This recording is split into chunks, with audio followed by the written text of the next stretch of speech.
Gadwal MLA బండ్ల కృష్ణమోహన్ రెడ్డి కాంగ్రెస్ పార్టీలో ఉన్నాడని మంత్రి జూపల్లి కృష్ణారావు వెల్లడించారు.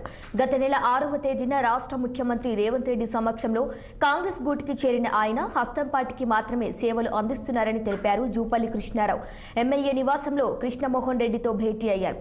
ఆయనతో కలిసి బ్రేక్ఫాస్ట్ చేశారు. ఈ సందర్భంగా పార్టీ మార్పు అంశంపై చర్చించినట్టు తెలుస్తోంది.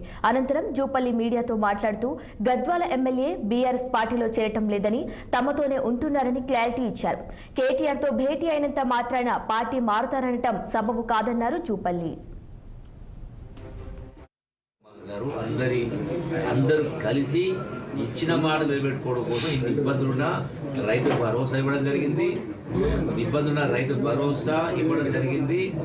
రెండవది రైతు రుణమాఫీ కూడా చేస్తూ ఉన్నాం, పెన్షన్లు ఇస్తూ ఉన్నాం, ప్రభుత్వ ఉద్యోగులకు జీతాలు ఎప్పుడో చదవకుండా 1వ తారీఖున ఇస్తా ఉన్నాం. అంటే ఇన్ని ఉన్నాక కూడా చేస్తూ ఉన్నాం.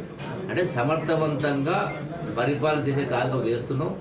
అందుకనే ఈ నియోజకవర్గ అభివృద్ధి కోసమే కృష్ణమోహన్ గారు మాతో పాటు వచ్చిండు. నేను పిలవగానే మాతో పాటు వచ్చిండు. తాలూకా అభివృద్ధి కోసం మాతో పాటు ఉన్నారు. ఏదో వార్తలు అన్నింటి వస్తూ ఉంటే ఏందని తెలుసుకోవడం జరిగింది. వారు